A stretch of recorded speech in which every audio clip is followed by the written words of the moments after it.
Timothy మొదటి పత్రిక 4:8 చదువుతున్నారు. శరీర సంబంధమైన సాధకము కొంచెము మట్టికే ప్రయోజనకరమగును గాని దైవభక్తి, ఇక్కడి నుంచి అందరూ చూడండి, దైవభక్తి ఎప్పటి జీవం విషయములోను రాబో జీవం విషయములోను వాగ్దానముతో కూడిన దైనందున అది అన్ని విషయములలో ప్రయోజనకరమగును. ప్రార్థన చేసుకుందాం. అందరూ తలలు వంచండి, ప్రార్థనలు ఎక్కివించండి. పరిశుద్ధుడైన తండ్రి, నమ్మదగిన దేవా, నీకు స్తోత్రాలు. గడిచిన దినాలన్నీ మీ కృపలో మమ్మల్ని కాపాడి ప్రత్యేకపరిచిన విధానం బట్టి మీకు స్తోత్రాలు. ఈ రాత్రి ప్రభువా, ఈ సువార్త కూడికలో మరొకసారి నీ మాటలు వినడానికి మీరు ఇచ్చిన మంచి సమయాన్ని బట్టి మీకు స్తోత్రాలు చెల్లిస్తూ, వచ్చిన నీ పిల్లలందరితో మీరు మాట్లాడమని, నాకు మాకు మా అందరికీ కూడా కావలసిన వాగ్దాన రూపకమైన వాక్యాలు మాకు దయచేయండి. ఈ సువార్త కూడికలో అనేక మంది నీ సువార్తను ఎరుగుటకు సహాయం చేయమని యేసు పరిశుద్ధ ఘనమైన నామమున స్తుతిస్తూ క్రీస్తునామం సమర్పించి ముందుకి కొనసాగుతున్నాం పరమ తండ్రి, ఆమేన్. ప్రభు మహాకృపను బట్టి మరల మనం ఈ దినమున ప్రభు సన్నిధిలో కూడుకోవడానికి ప్రభు సహాయం చేశారు. గత 2 వారాలుగా మీటింగ్స్ కారణంగా బయట మీటింగ్స్ వెళ్ళడం ద్వారా 2 వారాలుగా మనకి కూడుకలో కూడుకోలేకపోయాం. అయితే ఆ 2 వారాలు కూడా ప్రభు యొక్క సహవాసంలోనే ఉండడం జరిగింది. అందరి బట్టి ప్రభుని స్తుతిస్తూ తిమోతికి రాసిన మొదటి పత్రిక 4:8 మనం ఒక మాట చదువుకున్నాం. ఏమని అక్కడ రాయబడింది అని అంటే, దైవభక్తి అని అన్నాడు. ఏంటది? దైవభక్తి ఇప్పటి జీవం విషయంలోను రాబో జీవం విషయంలోను అది వాగ్దానము అని చెప్పాడు. ఇప్పటి జీవము రాబో జీవము రెండు కూడా ఏంటట? వాగ్దానము అన్నాడు. వాగ్దానము అంటే అర్థం ఏంటంటే, దేవుడు తన పిల్లలకు ఇస్తానని దేవుడు చేసిన దాన్ని ఏమంటారంటే వాగ్దానము అని అంటారు. ఎవరు చేశారు వాగ్దానం? దేవుడు చేశాడు. ఎవరికి చేశారు? ఆయన కుమారులమైన, అంటే ఒక మాటలో చెప్పాలంటే దేవుడు మానవునితో చేసిన వాగ్దానం. దేవుడు మానవునితో చేసిన వాగ్దానం. ఏమని వాగ్దానం చేశాడంటే, నువ్వు నా యెడల విశ్వాసం ఉంచితే, నువ్వు నా యందు విశ్వాసం ఉంచితే నీకు 2 ప్రయోజనాలు కలుగుతాయని చెప్పాడు. ఒక ప్రయోజనం ఏంటంటే, ఈ శరీరంతో ఈ భూమి మీద నువ్వు ఉన్నంత కాలం నీకు ప్రయోజనం అని చెప్పాడు. 2, ఈ శరీరాన్ని విడిచిపెట్టిన తర్వాత మహిమ శరీరం ధరించుకొని యుగయుగాలు దేవునితో ఉండే ఆ జీవితాన్ని కూడా నువ్వు అర్హుడు అవుతావని ప్రభు చెప్పాడు. మానవునికి ఎన్ని జీవితాలు ఉన్నాయి? ఇక్కడ చెప్పొచ్చు, ఇప్పటి జీవము రాబో జీవం అని అన్నాడంటే ఎన్ని జీవితాలు? 2 జీవితాలు ఉన్నాయి. అంటే యేసుప్రభు నమ్మిన వారికి 2 జీవితాలు ఉన్నాయి. దేవునికి స్తోత్రం. యేసుప్రభు నమ్మిన వారికి 2 జీవితాలు ఉన్నాయి. ఆ 2 జీవితాలు ఏంటంటే ఇప్పటి జీవము ప్లస్ రాబోవు జీవం. యేసుప్రభు నమ్మినప్పుడు మనం ఏ జీవానికి అర్హులమయ్యాము చెప్పాలి? రాబో జీవానికి మనం అర్హులమయ్యాం. రాబో జీవము అంటే అర్థం ఏంటంటే, యేసుప్రభుని మనం విశ్వసించగా, అంటే యేసుప్రభు అని నోటితో ఒప్పుకొని ఆయన మృతుల్లో నుండి తిరిగి లేచాడన్న హృదయమందు విశ్వాసం ఉంచినప్పుడు ప్రభు మనల్ని ఏం చేశాడంటే రాబో జీవానికి మనల్ని ఆయన వారసులుగా చేశాడు. రాబో జీవం అంటే యేసుప్రభు వస్తాడు, మనల్ని ఆయనతో ఉండడానికి తీసుకొని వెళ్తాడు. ఆయన వచ్చినప్పుడు మనకి ఏం తెస్తాడు? మహిమ శరీరం తెస్తాడు. మహిమ శరీరంతో మనం అందరం ఎత్తబడతాం. ఆయనతో పాటు మనం యుగయుగాలు ఆయనతో ఉంటాం. దేవునికి స్తోత్రం. ఇది రాబో జీవం. అయితే ఆయన వచ్చేంత వరకు కూడా బైబిల్ ఏం చెప్తుందంటే, ఈ లోకంలో ఉండాలి, రెండోది ఈ శరీరంలో ఉండాలి. మరి ఈ శరీరంలో ఉండగా, ఈ లోకంలో ఉండగా ఖచ్చితంగా మనకు కొన్ని ఇబ్బందులు, కొన్ని సమస్యలు, లేదంటే కొన్ని ఆర్థిక ఇబ్బందులు, వీటన్నిటిని కూడా మనం ఎదుర్కోవాల్సి వస్తుంది. ఎందుకు? ఈ లోకంలో ఉన్నాం కాబట్టి. రెండోది ఎక్కడ ఉన్నాం? ఈ శరీరంలో ఉన్నాం కాబట్టి. ఈ శరీరంలో ఉన్నాం కాబట్టి ఖచ్చితంగా ఈ శరీరానికి ఏమొచ్చే అవకాశం ఉన్నాయి? రోగాలు, బలహీనతలు వచ్చే అవకాశం ఉంది. అందుకే ఏమన్నాడు? చావునకు లోనగు శరీరం అని అన్నాడు. పాప శరీరము అని చెప్పాడు. కాబట్టి ఈ శరీరంలో ఉన్నంతకాలం రోగాలు వస్తాయి, ఈ శరీరంలో ఉన్నంతకాలం సమస్యలు వస్తాయి. 2, ఈ లోకంలో ఉన్నంతకాలం సమస్యలు వస్తాయి. కానీ దేవునికి స్తోత్రం. కానీ ప్రభు ఏమంటున్నాడంటే, వాటిని అధిగమించి జీవించే జీవితం కూడా ఉందని చెప్తున్నాడు. దేవునికి స్తోత్రం. ఏమంటున్నాడు? నువ్వు నా యందు విశ్వాసం ఉంచావు కదా, నేను మరలా వచ్చినప్పుడు నేను నాతో పాటు ఉండటకు నేను పరలోకానికి తీసుకొని వెళ్తాను. నేను వచ్చేంత వరకు నువ్వు ఎలా బ్రతికితే నాకెందుకు అని అనలేదు. నువ్వు ఎలా బ్రతికితే నాకు సంబంధం ఏంటి అని అంటలేదు. ప్రభు ఏమంటున్నాడంటే, రాబో జీవాన్ని నేను ఇచ్చాను కాబట్టి ఖచ్చితంగా ఎప్పటి జీవానికి నీకేం కావాలో అన్నిటినీ నేను ఇస్తానని వాగ్దానం చేశాడు. వాగ్దానం చేసిన దేవుడు ఎవరు అని అంటే ఆయన నమ్మదగిన వాడు, అంతేకాదు దానిని నెరవేర్చుటకు ఆయన శక్తి కలిగిన వాడు. మొదట మనం ఏం నమ్మాలంటే, వాగ్దానం చేసింది ఎవరు? దేవుడు. ఆ వాగ్దానాన్ని నెరవేర్చుటకు కూడా ఆయనకి ఏముంది? శక్తి కలిగిన వాడు. ఆయన ఎంత శక్తి కలిగిన వాడు అని అంటే ఇలా రాయబడిన ఆయన సర్వ శక్తి కలిగిన దేవుడు. కాబట్టి ప్రభు ఏం చెప్తున్నాడంటే, ఎప్పటి జీవానికి నీకు కావలసిన వాటన్నిటినీ నేను ఇస్తాను అని దేవుడు ఏం చెప్తున్నాడు? మనకి వాగ్దానం ఇస్తున్నాడు. దాన్ని ఎలా కూడా చెప్పొచ్చు, ఆయన మనకు భరోసా ఇస్తున్నాడు. చెప్పండి, ప్రభు ఏమి ఇస్తున్నాడు? భరోసా ఇస్తున్నాడు. ఆయన అంటున్నాడు, ఈ జీవానికి నీకు ఏం కావాలన్నీ నేను ఇస్తాను అంటున్నాడు. చూడండి, ఆ మాటను మనం చూడగలిగితే పేతురు గారు రాసిన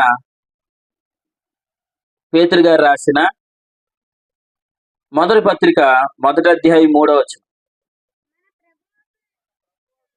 మన ప్రభువగు యేసుక్రీస్తు తండ్రి అయిన దేవుడు, పేతురు 2వ పత్రిక 1వ అధ్యాయం 3వ వచనం. పేతురు రాసిన 2వ పత్రిక 1వ అధ్యాయం 3వ వచనం. తన మహిమను బట్టియో గుణాతిశయమును బట్టియో మనలను పిలిచిన వాని కూర్చిన అనుభవ జ్ఞానం మూలముగా ఇదిగో చూడండి ఆయన అన్నాడు. ఆయన అంటే ఎవరు? దేవుడు, ప్రభు. ఆయన దైవశక్తి. ఆయన ఎవరు? దైవశక్తి కలిగిన వాడు. ఆయన దైవశక్తి జీవానికి భక్తికి కావలసిన వాటన్నిటినీ మనకు దయచేస్తాడు. దేవునికి స్తోత్రం. జీవానికి భక్తికి అన్నాడు. వినండి, ఇక్కడ జీవానికి కావలసినవన్నీ అని అన్నాడంటే ఇది రాబో జీవానిక ఇప్పటి జీవానిక? చెప్పాలి. రాబో జీవానికి ఇప్పటి జీవానిక? చెప్పాలి. రాబో జీవానికి అన్నవాళ్ళు చేయి చూపించండి. లేదండి ఎప్పటి జీవానికి అని అన్నవాళ్ళు చేయి చూపించండి. దేవునికి స్తోత్రం. దేనికి కూడా చెయ్యెత్తలేని వాళ్ళు దేవునికి స్తోత్రం చెప్పండి. రాజు దేనికి చెయ్యెత్తడు. పక్కనున్న మహేష్ దేనికి చెయ్యెత్తడు. ఆ పక్కనున్న అబ్బేసు దేనికి చేయతాడు? ఈ ముగ్గురు ఏంటంటే 3 స్తంభాలు మనకి. ఏదైనా పని చెప్తే మాత్రం తురుమని పరిగెడతారు, ఏ పని అయినా చేస్తారు. కానీ వాక్యం వినడానికి మాత్రం ఏమి ఇవ్వరు, చెవి ఒక్కరు. ఇవి ముగ్గురు ఇక్కడ ఈ కంటిన్యూగా వాక్యం వినే మనసు వారికి ప్రభు అనుగ్రహించరు గాక, త్వరలోని వారు ప్రభుని అంగీకరించరు గాక. దేవునికి స్తోత్రం. కాబట్టి జీవానికి కావలసిన వాటన్నిటిని ప్రభు ఇస్తానంటున్నాడు. ఏ జీవం అది? యేసు ప్రభుతో మనం ఉన్న తర్వాత యుగయుగాలు ఉండే ఆ జీవానిక? ఇలాగంటున్నాను, అసలు మహిమ శరీరం ధరించుకున్న తర్వాత మనకు అవసరతలు ఏముంటాయి? అసలు అవసరత, ఇరుకు, ఇబ్బంది, వేదన, బాధ, కలిమి ఇవన్నీ దేనికి ఎక్కడ వస్తాయి? ఈ శరీరంలో ఉండగా, ఈ భూమి మీద ఉండగా వస్తాయి. కానీ ప్రభు అంటున్నాడు, ఆయన దైవశక్తి చేత ఈ జీవానికి ఏం కావాలో వాటన్నిటిని ప్రభు ఇస్తానంట. మీరు నమ్ముతారా? కాబట్టి ఇంకొక మాట కూడా చూపిస్తాను చూడండి. ఫిలిప్పీలకు రాసిన పత్రిక 3వ అధ్యాయం. ఫిలిప్పీలకు రాసిన పత్రిక 3వ అధ్యాయం 19వ వచనం చూడండి ఒకసారి. ఫిలిప్పీలకు రాసిన పత్రిక 3వ అధ్యాయం 19వ వచనం. 3వ అధ్యాయం 4వ అధ్యాయం 19వ వచనంలో ఏముంది? కాగా దేవుడు తన ఐశ్వర్యం చొప్పున క్రీస్తు యేసునందు మహిమలో మీ ప్రతి అవసరమును తీర్చును. దేవునికి స్తోత్రం. ఆయన ఏం చేస్తాడంట? ప్రతి అవసరత కూడా ఆయన తీరుస్తాడు. ఇందాకేమన్నాడు? జీవానికి కావలసినవి వాటన్నిటిని ఇస్తానన్నాడు. కొన్ని ఇస్తానన్నాడా? అన్నిటిని ఇస్తానన్నాడు. ఇక్కడేమంటున్నాడు అంటే జీవానికి లేదా మీకు కావలసిన ప్రతి అవసరత ఆయన తీరుస్తాడు. ఎందుకు తీరుస్తాడంటే మనం ఆయన పిల్లలం. చెప్పండి, మనం అందరూ ఎవరు? ఆయన పిల్లలం. సింహపు పిల్లలైనా ఆకలి కొనినేమో అని అన్నాడు. సింహ పిల్లలైనా కొన్ని సందర్భాల్లో ఆకలి కొనినేమో అని అన్నాడు. కానీ ఆయన పిల్లలకు ఏ లేమి కొదువు ఉండదు అన్నాడు. ఏ లోటు కొదువు ఉండదని చెప్పాడు. ఏ అక్కర ఉండదని చెప్పాడు. దేవునికి స్తోత్రం. కాబట్టి మనం అందరం ఎవరి పిల్లలం? దేవుని పిల్లలం. మన కొరకు చెప్తూ రోమిలికి రాసిన పత్రిక 9వ అధ్యాయంలో ఆయన మనల్ని ఏమంటున్నాడు చూడండి. రోమిలికి రాసిన పత్రిక 9వ అధ్యాయం. రోమిలికి రాసిన పత్రిక 9వ అధ్యాయంలో ప్రభు మాట్లాడుతూ 26వ వచనంలో ఇలా అంటున్నాడు చూడండి, జీవము గల దేవుని కుమారులు అని అన్నాడు. మనం ఎవరమంట? జీవము గల దేవుని కుమారులు. జీవము గల దేవుని కుమారులు. మన తండ్రి ఎవరు? జీవము గలవాడు.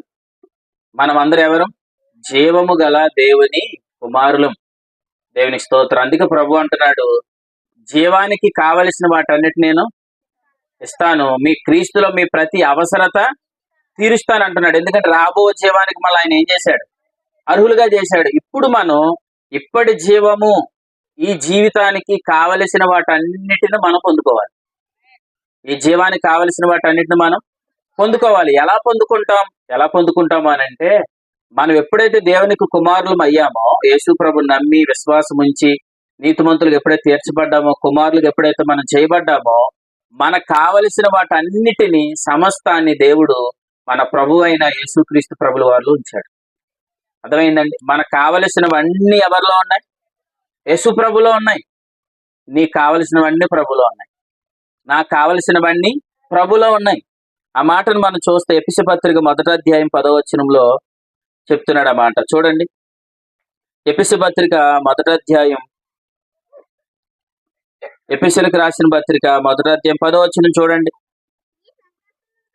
ఈ సంకల్పమును బట్టి అని అన్నాడా? తర్వాత చూడండి, సమస్తమును క్రీస్తునందు సమకూర్చెను. దేవునికి స్తోత్రం. దేవుడు తన సంకల్పాన్ని బట్టి ఏం చేశాడంట?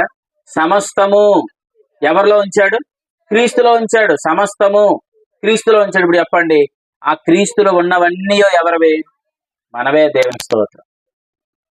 రోమపత్రిక 8వ అధ్యాయంలో ఇలా అంటాడు, మనం క్రీస్తుతోటి వారసులం. రోమిలకు రాసిన పత్రిక 8వ అధ్యాయం, రోమిలకు రాసిన పత్రిక 8వ అధ్యాయం 17వ వచనం చివరి లైన్ చదవండి. క్రీస్తుతోటి, చెప్పండి, రోమిలకు రాసిన పత్రిక 8వ అధ్యాయం 17వ వచనం ఏముంది? క్రీస్తుతోటి వారసులం. క్రీస్తుతోటి వారసులం. కొరింథీ మొదటి పత్రిక 3వ అధ్యాయం చివరి వచనములు ఏముంది? క్రీస్తుతోటి వారసులం అని ఉంది కదా. కొరింథీ మొదటి పత్రిక 3వ అధ్యాయం 21వ వచనం ఇలా ఉంది చూడండి, సమస్తము మీది. కనిపించిందా మాట? 21వ వచనం, సమస్తము. కొరింథీ మొదటి పత్రిక 3వ అధ్యాయం 21వ వచనం, సమస్తము మీవి అని అన్నాడు. 23వ వచనం చివరి లైన్ ఏమన్నాడు? మీరు క్రీస్తు వారు అని అన్నాడు. దేవునికి స్తోత్రం. మనం ఎవరి వారు? క్రీస్తు వారు. క్రీస్తులో ఉన్నవన్నీ ఎవరివి? మనవే. దేవునికి స్తోత్రం. మనకు కావలసినవి, జీవానికి భక్తికి కావలసినవన్నీ, మన ప్రతి అవసరత తీర్చబడ్డ సమస్తము ఎవరిలో ఉంది చెప్పండి? ఇప్పుడు క్రీస్తులో ఉంది. అంటే మన జీవితం ఎవరు ఇప్పుడు? దేవునికి స్తోత్రం. మన జీవితమే క్రీస్తు. మన జీవితం ఎవరు? క్రీస్తు. అంటే మనకు కావలసినవన్నీ ఎవరిలో ఉన్నాయి? క్రీస్తులో ఉన్నాయి. మీకు పేరెట్టం, ఏం పేరమ్మా? రూతమ్మ గారు. రూతమ్మ గారు మర్చిపోయారు మీరు. అప్పుడే మర్చిపోకండి. మీకు కావలసిన ఆరోగ్యం ఎవరిలో ఉంది? ఆది. దేవునికి స్తోత్రం. హల్లెలూయా. ఎంత బాగా చెప్పారండి. ప్రభులో ఉంది. ఆరోగ్యం ఎవరిలో ఉంది? ప్రభులో ఉంది. ఆర్థిక ఇబ్బందులకు సమాధానం ఎవరిలో ఉంది? ప్రభులో ఉంది. సమస్యలకు సమాధానం ఎవరిలో ఉంది? ప్రభులో ఉంది. ప్రతి అక్కరికి సమాధానం ప్రభులో ఉంది. అంటే ఆయన పిల్లలు, యేసు ప్రభుని నమ్మి దేవునికి కుమారులైన వారందరికీ కూడా భక్తికి, జీవానికి కావలసినవన్నీ క్రీస్తులోనే ఉన్నాయి. అర్థమవుతుందా? మరి ఇప్పుడు క్రీస్తులో ఉన్న వాటన్నిటిని మనం ఏం చేయాలి? అనుభవించాలి. బాగా చెప్పారు. ఏం చేయాలి? అనుభవించాలి. వాటన్నిటిని మనం అనుభవించాలి. వాటిని మనం అనుభవించాలంటే వినండి, యేసు ప్రభులో ఉన్న వాటిని అన్నిటిని మనకు చెప్పేవాడు ఒక ఆయన కావాలి. యేసు ప్రభులు ఏమేమి ఉన్నాయో మనకి ఎలా తెలుస్తుంది? ఇప్పుడు మీ మనసులో ఉన్నది ఎవరికి తెలుస్తుందండి? మీ మనసులో ఉన్నది ఎవరు తెలుస్తుంది? దేవుడు తెలుస్తుంది. ఇంకా మరి మీకు తెలీదా? మీ మనసులో ఏమనుకుంటున్నారు అన్నది మీకు తెలుసు. అలాగే దేవునికి కూడా తెలుసు. ఇప్పుడు నేను ఎలా అంటా, అసలు ప్రభు మన కొరకు ఏం సిద్ధం చేశాడు అన్నది ఎవరు తెలుసు? ప్రభుకే తెలుసు. మరి ఇప్పుడు క్రీస్తులో మన కొరకు ఏం సిద్ధపరచబడ్డాయి అన్నది ఎవరికి తెలుసు? ప్రభుకే తెలుసు. మరి ప్రభు సంగతులన్నీ ఎవరు తెలుసు? ప్రభు యొక్క ఆత్మకు తెలుసు. కాబట్టి ఆత్మ ప్రభు మనలో ఉన్నాడు. మీకు అర్థమైందా? చూడండి అన్నమాట. కొరింథీ మొదటి పత్రికలో, అందరూ జాగ్రత్త వినండి, నాకు అర్థమవుదు కదండి, నేను కొత్తగా వచ్చానని ఏం అనుకోకండి దయచేసి. జాగ్రత్త వింటే ప్రభు మీకు సహాయం చేస్తాడు. కొరింథీ మొదటి పత్రిక 2వ అధ్యాయం. కొరింథీ మొదటి పత్రిక 2వ అధ్యాయం 9వ వచనం చూడండి. దేవుడు తన్ను ప్రేమించే వారి కొరకు సిద్ధపరిచాడు. తన్ను ప్రేమించే వారి కొరకు సిద్ధపరిచాడు అంటే ఎవరి కొరకు? మన కొరకే. ఆయన పిల్లల కొరకు ఆయన ఏం చేశాడంట? సిద్ధపరిచాడు. దేవునికి స్తోత్రం. సిద్ధపరిచిన మరి ఇప్పుడు మనకి ఎలా తెలుస్తాయి? తర్వాత చూడండి 12వ వచనం. దేవుని వలన మనకు దయచేయబడిన వాటిని మనం తెలుసుకోవాలి. అంటే దేవుడు మనకి ఏవైతే సిద్ధపరిచాడో వాటన్నిటిని మనం ఏం చేయాలి? తెలుసుకోవాలి. తెలుసుకోవడానికి మనకి ఎవరినిచ్చాడంట? మనం లౌకిక ఆత్మను కాక దేవుని యొద్ద నుండి వచ్చు ఆత్మను పొందితిమి. దేవునికి స్తోత్రం. కాబట్టి యేసుప్రభుని నమ్మిన వారు అందరిలో ఎవరున్నారు? నాలో పరిశుద్ధాత్మ దేవుడు ఉన్నాడు అన్న వాళ్ళు దేవునికి గలమెత్తి స్తోత్రం చెప్పండి. హల్లెలూయా. ఆయన ఎందుకున్నాడు నీలో? ప్రశ్న. దేవునిలో అంటే క్రీస్తులో ఏవేవి సిద్ధపరచబడ్డాయో వాటన్నిటినీ మనకు చెప్పుటకు మనలో ఎవరున్నారు? పరిశుద్ధాత్మ దేవుడు ఉన్నాడు. మన మనసులో సంగతులు మనకే తెలుసు. అలాగే దేవుడు ఏం సిద్ధపరిచాడో అవి దేవుని ఆత్మకే తెలుసు. కాబట్టి ఇప్పుడు ఆ దేవుని ఆత్మ ఎక్కడికి వచ్చాడు? ఆయన మనలోనికి వచ్చాడు. మనలోనికి వచ్చిన పని ఏంటి? మనలోనికి వచ్చిన పని ఏంటంటే ఆయన మన కొరకు ఏం సిద్ధపరిచాడో వాటన్నిటిని మనకు తెలియచెప్పడానికి ఆయన మనలోనికి వచ్చాడు. అర్థమైందా? అదే చెప్తున్నాడు చూడండి 10వ వచనం. మనమైతే దేవుడు వాటిని తన ఆత్మ ద్వారా బయలుపరుస్తున్నాడు. హల్లెలూయా. అంటే దేవుడు ఏం సిద్ధపరిచాడో వాటిని మనం తెలుసుకోవడానికి మనలోనికి ఎవరు వచ్చారు? పరిశుద్ధాత్మ దేవుడు వచ్చాడు. ఇప్పుడు పరిశుద్ధాత్మ దేవుడు ఏం చేస్తున్నాడంట? వేటిని సిద్ధం చేశాడో వాటన్నిటిని ఆత్మ మనకి బయలుపరుస్తున్నాడు. దేవునికి స్తోత్రం. మనం ధన్యులం. ఎందుకు? ఆత్మను పొందినందుకు ధన్యులం. అంతేకాదు ఆత్మ ద్వారా క్రీస్తులో ఏమున్నాయో వాటన్నిటిని మనం తెలుసుకోగలుగుతున్నాం. మీకు మాట చెప్తాను. ఆత్మ ద్వారా ఏం సిద్ధపరచబడ్డా అవన్నీ మనం తెలుసుకోవాలంటే మనలో ఉన్న ఆత్మప్రభు ఏం చేయాలి? పని చేయాలి. బాగా చెప్పారు. ఏం చేయాలి? పని చేయాలి. ఆత్మప్రభు పని చేయాలంటే ఆత్మప్రభుకు ఉండవలసిన ఏ విధంగా ఉంటే ఆత్మప్రభు పనిచేస్తాడు? ఏముంటే ఆత్మప్రభు పనిచేస్తాడు? నేను ఇలా చెప్తాను. పవిత్రమైన హృదయం ఉంటే ఆత్మప్రభు పనిచేస్తాడు అంటాను. 2, పవిత్రమైన మనస్సాక్షి ఉంటే ఆత్మప్రభు పనిచేస్తాడని అంటాను. ఈ రెండిట్లో ఏది కరెక్ట్? పవిత్రమైన మనస్సాక్షి ఉంటే. మరి పవిత్ర హృదయం అంటే పనిచేయడా? పవిత్ర హృదయం దేనికి? పవిత్ర హృదయం ఉంటే ఏం కలిగింది? పరిశుద్ధాత్మ దేవుడు మనలోనికి వచ్చాడు. పవిత్రమైన మనస్సాక్షి ఉంటే ఇప్పుడు ఏం జరుగుతుంది? మనలో ఆత్మప్రభు పనిచేస్తాడు. ఆత్మప్రభు పనిచేస్తే దేవునిలో ఉన్నవి, క్రీస్తులో ఉన్న వాటన్నిటిని మనం ఏం చేస్తాం? తెలుసుకుంటాం. దేవునికి స్తోత్రం. మీరు పవిత్రమైన మనస్సాక్షి కలిగే పరిచర్యలు ఉన్నందుకు దేవునికి స్తోత్రం. అర్థమైంది? ఉపదేశ సారం ఏమనగా పవిత్ర హృదయము. 2, పవిత్రమైన మనస్సాక్షి అన్నాడు. ఆ పవిత్రమైన మనస్సాక్షిలో నుంచి కలిగేది నిష్కపటమైన విశ్వాసం. విశ్వాసములో నుండి కలిగేదే ప్రేమ అన్నాడు. కాబట్టి మన పరిచర్య యొక్క గొప్పతనం ఏంటంటే పవిత్ర హృదయం యేసుప్రభు ద్వారా కలిగిందని చెప్పటమే కాదు, మీరు మంచి మనస్సాక్షి కలిగి ఉంటే మీకు ఏమున్నాయి అవన్నీ ఆత్మ ద్వారా తెలుసుకుంటారని చెప్తున్నాం. అర్థమైందా? అంటే ఆత్మ ద్వారా తెలుసుకుంటే ఏం జరుగుతుంది? ఆత్మ ద్వారా వాటిని మనం స్వతంత్రించుకుంటాం. ఈరోజు చాలా మంది యేసుప్రభుని నమ్మిన వారు అందరిలో కూడా ఎవరున్నారు? పరిశుద్ధాత్మ దేవుడు ఉన్నాడు. కానీ వినండి, కానీ పరిశుద్ధాత్మ దేవుడు ఉండడం ఒక ఎత్తు అయితే పరిశుద్ధాత్మ దేవుడు పని చేయాలి. చెప్పండి, ఏం చేయాలి? పని చేయాలి. అందుకే ఆత్మ ప్రభుని గురించి 2 వాగ్దానాలు ఉంటాయి. 1, ఆయన నివసించును. 2, ఆయన మనలో సంచరించును. ఆయన నివసించాలి, సంచరించాలి. ఎంతమందిలో ఆయన నివసిస్తున్నాడు? యేసు ప్రభుని విశ్వసించిన వారు అందరిలో ఎవరున్నారు? పరిశుద్ధాత్మ దేవుడు ఉన్నాడు. కానీ మరి అందరిలో ఆయన ఏం చేయడం లేదు? పని చేయడం లేదు. ఎందుకు పని చేయడం లేదు? యేసు ప్రభు నమ్మిన వారు అందరిలో ఎవరున్నారు? పరిశుద్ధాత్మ దేవుడు ఉన్నాడని చెప్పారు. దేవుని స్తోత్రం. మరి అందరిలో పరిశుద్ధాత్మ దేవుడు పనిచేస్తున్నాడా? ఎందుకు పని చేయడం లేదు? పవిత్రమైన మనస్సాక్షి కలిగి లేదు. పవిత్రమైన మనస్సాక్షి అంటే అర్థం ఏంటంటే యేసు ప్రభు ద్వారా ఏ స్థితి అయితే కలిగిందో ఆ స్థితి విషయంలో వారికి ఇలా అంటాను, నీతను మైమరువు లేదు. యేసు ప్రభుని నమ్మడం ద్వారా నాకు ఏ స్థితి కలిగింది, యేసు ప్రభుని నమ్మడం ద్వారా నేను నీతిమంతుడిగా తీర్చబడ్డాను, యేసు ప్రభుని నమ్మడం ద్వారా నేను పరిశుద్ధనయ్యాను, యేసు ప్రభుని నమ్మడం ద్వారా ఆయన రక్తం చేత నేను కడగబడి క్రీస్తుతో నేను పరలోకమందు కూర్చున్నాననే మంచి మనసాక్షి వారికి లేదు. మంచి మనసాక్షి లేకపోతే ఆత్మప్రభు ఉంటాడా? ఉండడా? ఉంటాడు. కానీ ఆయన ఏం చేయడు? పని చేయడు. మరి ఆత్మప్రభు పని చేయకపోతే క్రీస్తులో ఉన్న వాటిని నువ్వు ఎలా తెలుసుకుంటావు? వినండి వినండి, ఆత్మ ద్వారా తెలుసుకునే పనిలో ఉండాలి. కానీ వాస్తవానికి విశ్వాసులు ఈరోజు ఏం చేయడం లేదు తెలుసా? ఆత్మ ద్వారా దాన్ని మనం తెలుసుకోలేకపోతున్నారు ఈరోజు చాలా మంది. మీరు పాయింట్ వినండి, ఆత్మ ప్రభు పని చేస్తే ఆత్మ ద్వారా క్రీస్తులో ఉన్న వాటన్నిటిని మనం ఏం చేస్తాం? తెలుసుకుంటాం. తెలుసుకోవడమే కాదు, ఆత్మ ద్వారా వాటిని మనం అనుభవిస్తాం. ఇప్పుడు విశ్వాసులందరిలో ఎవరు ఉన్నారు? పరిశుద్ధాత్మ దేవుడు ఉన్నాడు. కానీ పరిశుద్ధాత్మ దేవుడు ఉన్నాడు కానీ వారి ఆత్మ ద్వారా ఏం తెలుసుకోవడం లేదు? క్రీస్తులో ఉన్న వాటిని తెలుసుకోవడం లేదు. క్రీస్తులో ఉన్న వాటిని ఎందుకు తెలుసుకోవడం లేదు? వారిలో ఏం లేదు? ఆత్మ నడిపింపు లేదు. ఆత్మ నడిపింపు ఎందుకు లేదు?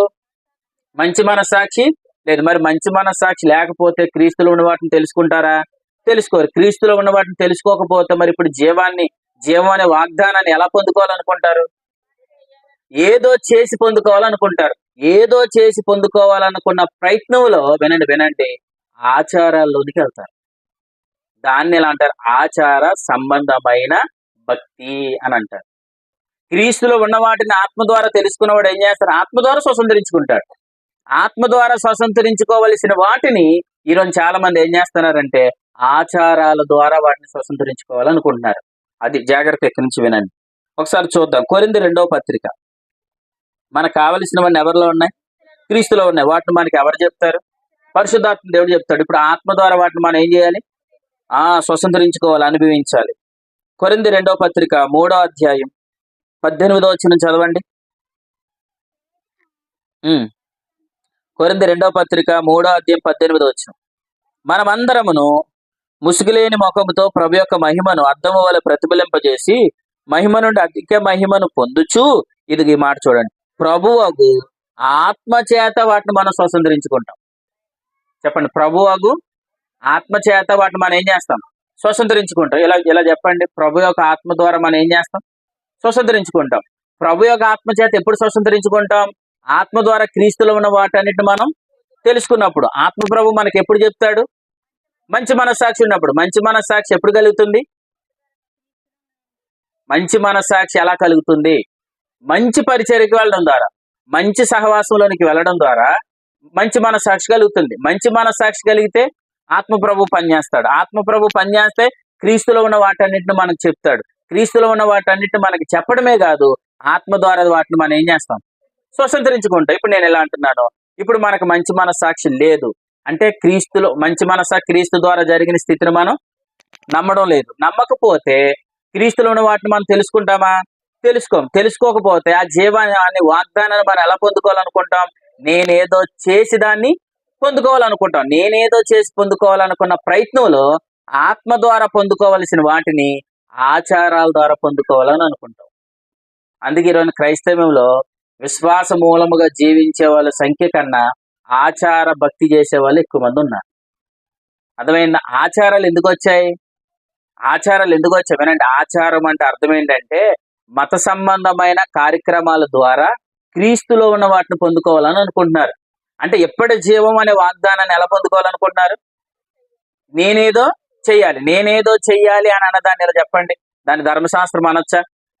ధర్మశాస్త్రం అనొచ్చు. ఐగుప్తు అనొచ్చా? అనకూడదా? వినండి, ఐగుప్తు అని అనొచ్చు. ఎందుకు అనొచ్చు? అబ్రహాం ఐగుప్తుకి వెళ్ళాడు. అబ్రహాం ఐగుప్తుకి వెళ్ళి ఎవరిని తీసుకొచ్చాడు? హాగర్ని తీసుకొచ్చాడు. హాగర్ని గలతీ పత్రికలో పోలిస్తూ హాగర్ అంటే ఏ నిబంధన అని చెప్పాడు? ధర్మశాస్త్రం అని నిబంధన అని చెప్పాడు. ధర్మశాస్త్రాన్ని బట్టి జీవించే వారు ఏముంటాయి? ఆచారాలు ఉంటాయని చెప్పాడు. అంటే మతమన్నా, వినాలి అందరూ, మతమన్నా చెప్పండి, ధర్మశాస్త్రం అన్నా, ఐగుప్తు అన్నా, ఆచారాలన్నా ఒకటే. అంటే ఇప్పుడు విశ్వాసులు క్రీస్తులో ఉన్న వాటిని ఆత్మ ద్వారా తెలుసుకొని ఆత్మ ద్వారా అనుభవించవలసిన వారు ఏం చేస్తున్నారు?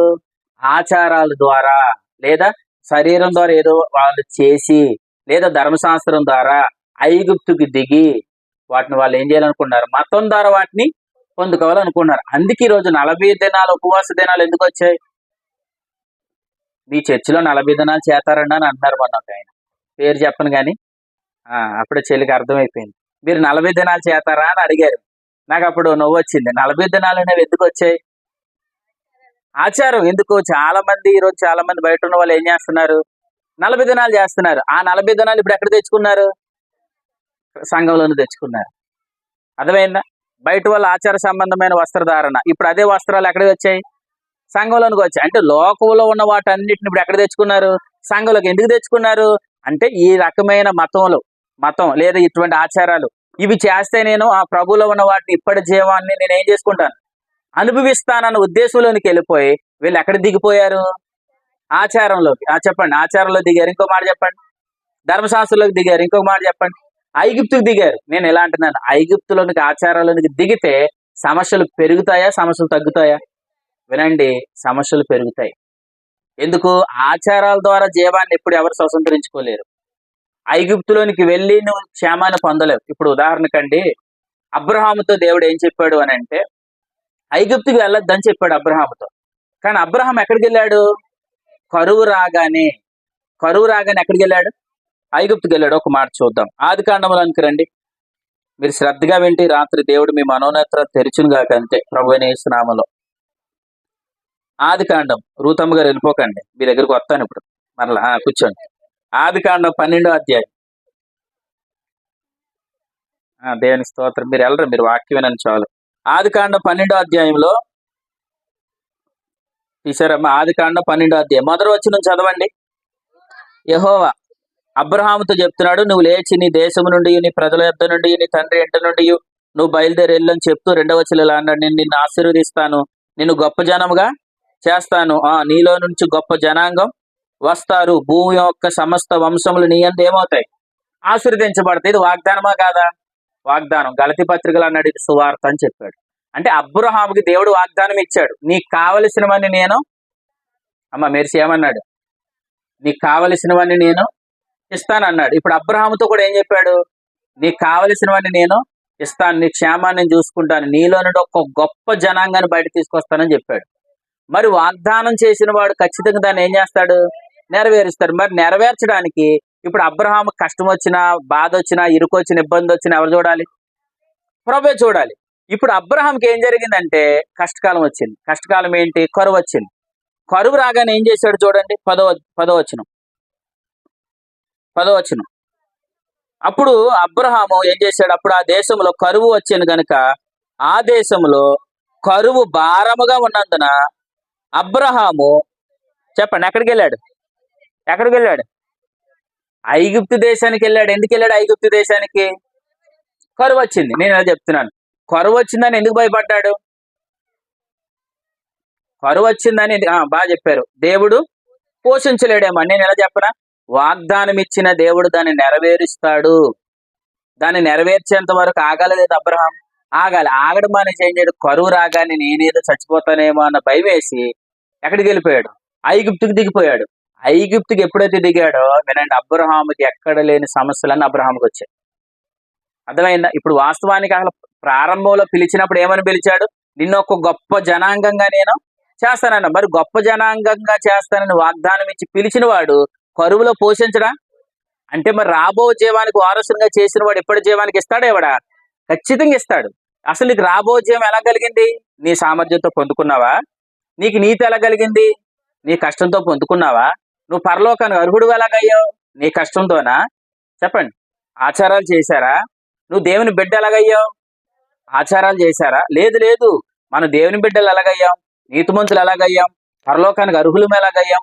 మనం ఎలా రక్షణ పొందుకున్నాం? కేవలం యేసుక్రీస్తు ప్రభుల వారిని విశ్వాసం ఉంచడం ద్వారా. అంటే మన కష్టం ద్వారా కాదు. మరి ఇప్పుడు ఇప్పటి జీవాన్ని కూడా ఇస్తానని దేవుడు మనకి ఏం చేశాడు? వాగ్దానం చేశాడు. మరి ఇప్పటి జీవానికి ఏం కావాలి? అన్ని ఎవరిస్తారు?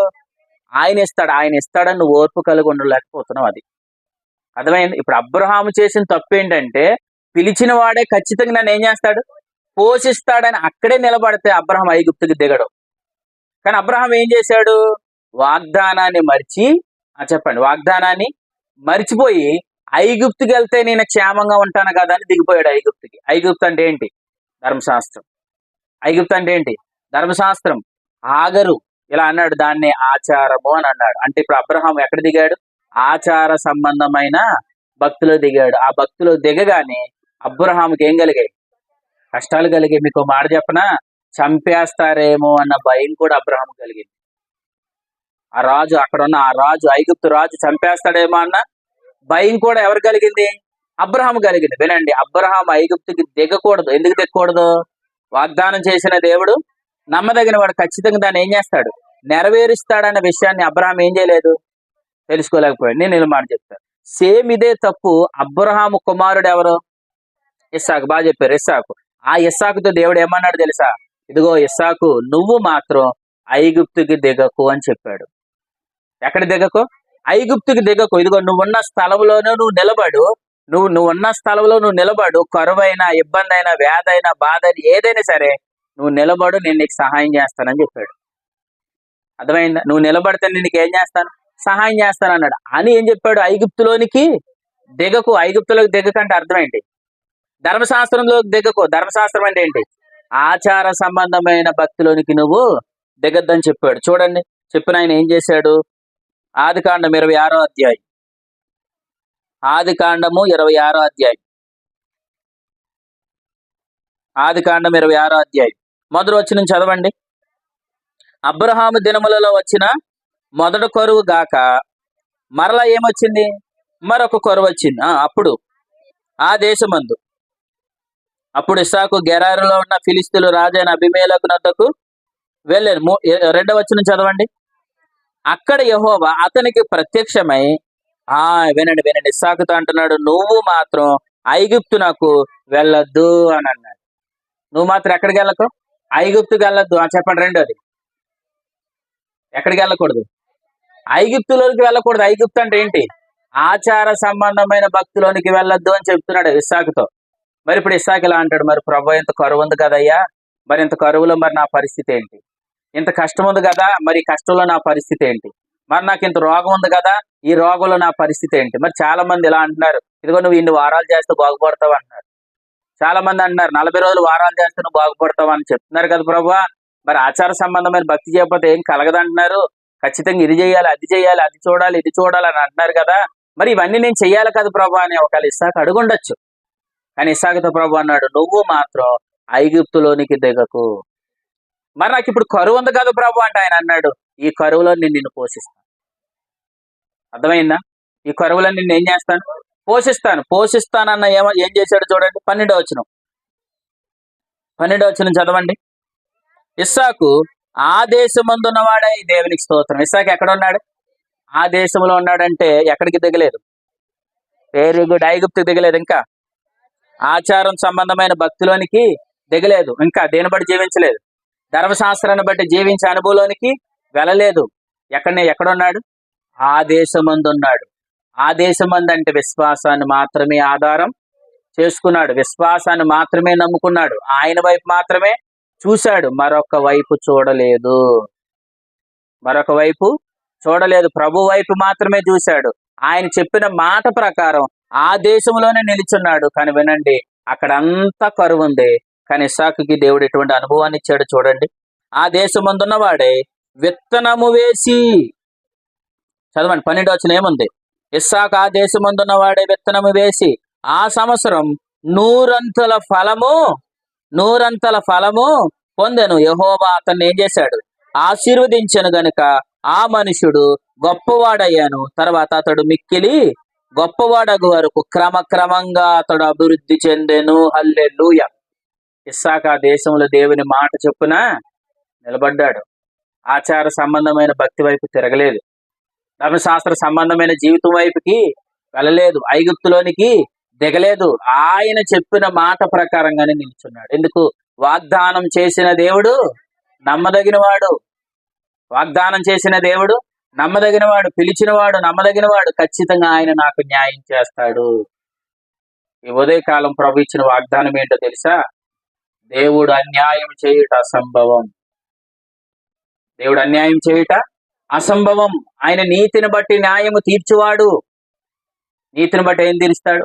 న్యాయం తీరుస్తాడు. ఆయన అన్యాయం చేయుట అసంభవం. వినండి, మన కొరకే సమస్త సృష్టిని పుట్టించిన వాడు, నిర్వహిస్తున్నవాడు, మనకి విషయంలో ఖచ్చితంగా ఆయన న్యాయం తప్పడు.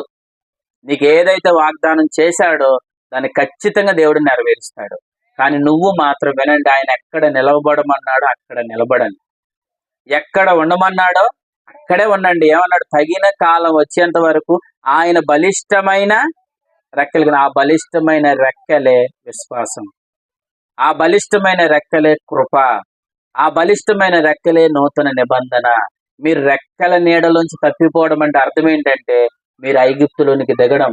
ఐగుప్తులోనికి దిగడం అంటే అర్థం ఏంటంటే ధర్మశాస్త్రాన్ని బట్టి జీవించడం. ధర్మశాస్త్రాన్ని బట్టి జీవించడం అంటే అర్థం ఏంటంటే ఆచార సంబంధమైన ఆచారాల్లోనికి మీరు వెళ్ళిపోవడం. వద్దండి, ఆచార సంబంధమైన భక్తిలోనికి మీరు వెళ్ళకండి, ఐగుప్తుకి దిక్కండి. నేను ఇంకొక మాట చెప్పనా? ఇప్పుడు మీకు అర్థమయ్యేటట్టుగా మాట చెప్తాను. ఇప్పుడు క్రీస్తు అని ఆయన మనకి ఎవరు చెప్పండి ఒక మాటలో? ప్రభు మనకి తండ్రి కదా, ఇలా అన్నాడు, సంఘాన్ని నేను ప్రదానం చేసుకున్నాను అన్నాడు. సంఘాన్ని ఆయన ఏం చేసుకున్నాడు? ప్రదానం చేసుకున్నాడు. ప్రదానం చేసుకున్నాడు అంటే సంఘం ఇప్పుడు ఆయనకి ఏమైంది? సంఘం వధువు అయింది. ఆయన ఏమయ్యాడు? వరుడు. చెప్పండి, ఆయన ఎవరు? వరుడు. సంఘం ఎవరు? మాట్లాడాలి. సంఘం ఎవరు? వధువు. ఆయన ఎవరు? వరుడు. ఇప్పుడు వరుడు మనల్ని పిలిచాడు ఏమనంటే నేను నిన్ను సంరక్షిస్తాను, నేను నిన్ను పోషిస్తానని చెప్పాడు. సంరక్షిస్తాను, పోషిస్తానని చెప్పాడు. మరి పోషిస్తాను, సంరక్షిస్తానని పిలిచిన వాడు మన మధ్యలో ఎందుకు విడిచిపెడతాడు? మధ్యలో విడిచిపెడితే ఆయన ఏమవుతాడు? అన్యాయస్తుడు అవుతాడు. అంతేనమ్మా? మధ్యలో విడిచిపెడితే ఆయన ఏమవుతాడు? అన్యాయస్తుడు అవుతాడు. ఇలా అన్నాడు కదా ఎఫెసీ పత్రికలో, అన్నాడు క్రీస్తు మనలను సంరక్షిస్తాడు, ఆయన మనలను పోషిస్తాడు. ఇప్పుడు మన పురుషుడు ధనవంతుడు కాకపోతే, మన పురుషుడు శక్తివంతుడు కాకపోతే అప్పుడు మనం ఏం చేయాలి? మన పురుషుల్లో కాకుండా వేరొక మార్గంలో మన సమస్తాన్ని వెతకాలి. కానీ వాస్తవానికి మన పురుషుడు ఎవరు? మన పురుషుడు క్రీస్తే. ఆయన కోసం ఇలా రాయబడింది, ఆయన బహుధనవంతుడు. చెప్పండి, ఆయన ఎవరు? బహుధనవంతుడు. ఇప్పుడు మనకు కావలసినవన్నీ క్రీస్తులో ఉన్నాయి అని మనకు ఎవరు చెప్తున్నారు? పరిశుద్ధాత్మ చెప్తున్నాడు. అంటే పరిశుద్ధాత్మ దేవుడు మనలో ఉండి ఏం చెప్తున్నాడు తెలుసా? విను విను, నీ పురుషుడు ధనవంతుడు అని చెప్తున్నాడు. నీ పురుషుడు ఏమని చెప్తున్నాడు? నీ పురుషుడు ధనవంతుడు అని ఎందుకు చెప్తున్నాడు? చెప్పాలి. నీ పురుషుడు ధనవంతుడు అని ఎందుకు చెప్తున్నాడు తెలుసా? నువ్వు సమస్తం నీ పురుషుల్లోనే వెతుకు, మరలా ధర్మశాస్త్రం అనే పురుషుడు వైపుకు నువ్వు చూడకూడదు. అది పరిశుద్ధాత్మ దేవుని యొక్క ఉద్దేశం. అర్థమైన వారు దేవునికి స్తోత్రం చెప్పండి.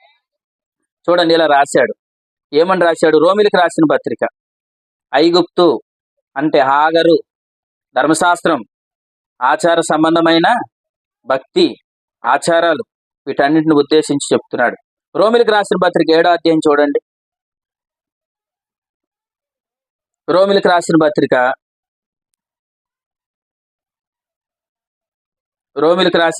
7వ అధ్యాయం 4వ వచనం చదవండి. కావున నా సహోదరులారా, మనం దేవుని కొరకు ఫలమును ఫలించినట్లు మృతుల్లో నుండి లేపబడిన క్రీస్తును, ఎవరు? క్రీస్తును వేరొకరిని చేరుట కంటే మన పురుషుడు ఎవరు? ప్రభు అయిన యేసుక్రీస్తు. కానీ మరొక పురుషుడు ఎవరని చెప్పాడు? పై వచనం చదవండి, 2వ వచనం. 2వ వచనం అమ్మ. భర్త గల స్త్రీ భర్త బ్రతికి ఉన్నంత వరకే ధర్మశాస్త్రం వల్ల అతనికి భద్రాలు, గాని భర్త చనిపోయిన ఎడల భర్త విషయమై ధర్మశాస్త్రము నుండి ఆమె ఏం పొందింది? విడుదల పొందింది. అంటే ఇక్కడ ధర్మశాస్త్రం అనే దాన్ని ఏమంటున్నాడు? చెప్పాలి. ధర్మశాస్త్రం అనే దాన్ని ఏమన్నాడు? ధర్మశాస్త్రం అనే నిబంధన ఏమంటున్నాడు ఇక్కడ? వేరొక పురుషుడు, క్రీస్తు అనే ఒక ఆయన, క్రీస్తు అనే పురుషుడు, 2 ధర్మశాస్త్రం అనే పురుషుడు. గలతీ పత్రిక 4వ అధ్యాయంలోనేమో ఆగరు అనే స్త్రీ, సారా అనే స్త్రీ, ఇద్దరు స్త్రీలు అని చెప్తాడు. ఆగరు అంటే ఎవరు? ధర్మశాస్త్రం. సారా అంటే ఎవరు? క్రొత్త నిబంధన. బాగా చెప్పారు. ఇక్కడ క్రీస్తు చెప్తున్నది ఏంటి? క్రీస్తు అనగా క్రొత్త నిబంధన. మోసే ద్వారా ధర్మశాస్త్రమును, కృపయు సత్యమును యేసుక్రీస్తు ద్వారా కలిగాను. అంటే క్రీస్తు అంటే ఎవరు? క్రొత్త నిబంధన. ధర్మశాస్త్రం అంటే వేరొక పురుషుడు. అంటే ఎంతమంది పురుషులు? 2 పురుషులు. ఒక పురుషుడు ఎవరు? ధర్మశాస్త్రం. మరొక పురుషుడు ఎవరు? ధర్మశాస్త్రం అనే పురుషుడు. 2ది ఎవరు? కొత్త నిబంధన అనే పురుషుడు. కొత్త నిబంధన అనే పురుషుడు అంటే ఎవరు? మన ప్రభు అయిన యేసుక్రీస్తు. అంటే ఇప్పుడు నిన్ను విడిపించింది ఎవరు? యేసుక్రీస్తు. నిన్ను విడిపించిన ఆయన ధనవంతుడా కాదా? ఖచ్చితంగా ధనవంతుడు. ఎందుకు? బోయాజు బహు ఆస్తిపరుడు అని రాయబడింది ఋతు గ్రంథం 2వ అధ్యాయం 1వ వచనంలో. ఆయన ఆస్తిపరుడు అంటే అర్థం ఏంటంటే మనకు కావలసిన సమస్తం ఇప్పుడు ఎవరిలో ఉంది? ప్రభులోనే ఉంది. ఇప్పుడు ఆయనలో ఉన్న వాటన్నిటిని మనం ఎవరి ద్వారా తెలుసుకుంటున్నాం? ఆత్మ ద్వారా తెలుసుకుని వాటన్నిటిని మనం ఏం చేస్తున్నాం? తెలుసుకుంటున్నాం కదా. ఇప్పుడు ఆత్మ ద్వారా మనం తెలుసుకోలేనివి వీటిని మనం ఏం చేయాలనుకుంటున్నాం? ఆచారాల ద్వారా మనం వాటిని తెలుసుకోవాలనుకుంటున్నాం. ఆచారాల ద్వారా వాటిని మనం పొందుకోవాలనుకుంటున్నాం. ఆ పొందుకునే భాగంలో మనం ఎక్కడికి వెళ్తున్నాం అని అన్నాడు తెలుసా? మీరు వినండి. ఐగుప్తు చెప్పమేని అది వేరొక పురుషుడు అని అన్నాడు. అర్థమైందా? క్రీస్తులో ఉన్నవి సమస్తము ఉన్నాయి. ఆయన మనం పోషించగలడు, ఆయన మనం సంరక్షించగలడు, మన జీవానికి మన భక్తి కావలసిన యావత్తు ప్రభు ఇవ్వగలడు. సమస్తం ప్రభులోనే ఉన్నాయి. అవన్నీ ఆత్మ ద్వారా మనం ఏం చేస్తున్నాం? తెలుసుకుంటున్నాం.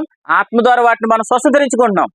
కానీ ప్రభు ఏం చెప్తున్నాడంటే, ఆత్మప్రభు ఏం చెప్తున్నాడంటే, నీకు కావలసినవన్నీ క్రీస్తులో ఉన్నాయి, ఆత్మ ద్వారా తెలుసుకున్న వాటిని అనుభవించని ఆత్మప్రభు చెప్తుంటే మనం ఏం చేస్తున్నాం? క్రీస్తులో ఉన్న వాటిని మనం వెతకకుండా ఆచారాల్లోనికి దిగాం. ఆచారం, ఐగుప్తు, ధర్మశాస్త్రం అనే పురుషుడు అంటే అర్థం ఏంటి? వేరొక పురుషుని ద్వారా వాటిని మనం ఏం చేయాలనుకుంటున్నాం? వేరొక పురుషుని ద్వారా వాటిని మనం పొందుకోవాలనుకుంటున్నాం. నేను ఎలా చెప్తున్నాను? వేరొక పురుషుడు నిన్ను రక్షించగలిగాడా? నీకు నీతినివ్వగలిగాడా? మరి నీకు నీతినివ్వలేని పురుషుడి ద్వారా నీకు ఫలం ఎలా కలుగుతుంది? నేను విడిపించలేని పురుషుడి ద్వారా నీకు క్షేమం ఎలా కలుగుతుంది? కాబట్టి అదొక మోసం. అదే సాతాను యొక్క కుయుక్తి. అర్థమైందా? అంటే సాతాను కుయుక్తి అని చెప్పనా? నిన్ను ఏదో ఒక రకంగా ధర్మశాస్త్రం నిబంధన కిందలోకి ఏం చేస్తాడు? వాడు లాగుతాడు. ధర్మశాస్త్రం అనగానే వేరొక పురుషుడు అంటే నీ ఆలోచన అంతా ఇప్పుడు ఎక్కడికి నడిపిస్తాడు? వేరొక పురుషుని మీదకి నడిపిస్తాడు. అది సాతాను కుయుక్తి. అర్థమైందా? గలతీలకు రాసిన పత్రికలో చెప్పాడు ఆ మాట. చూడండి, గలతీలకు రాసిన పత్రిక 5వ అధ్యాయం. గలతీలకు రాసిన పత్రిక 5వ అధ్యాయం మొదటి వచనం.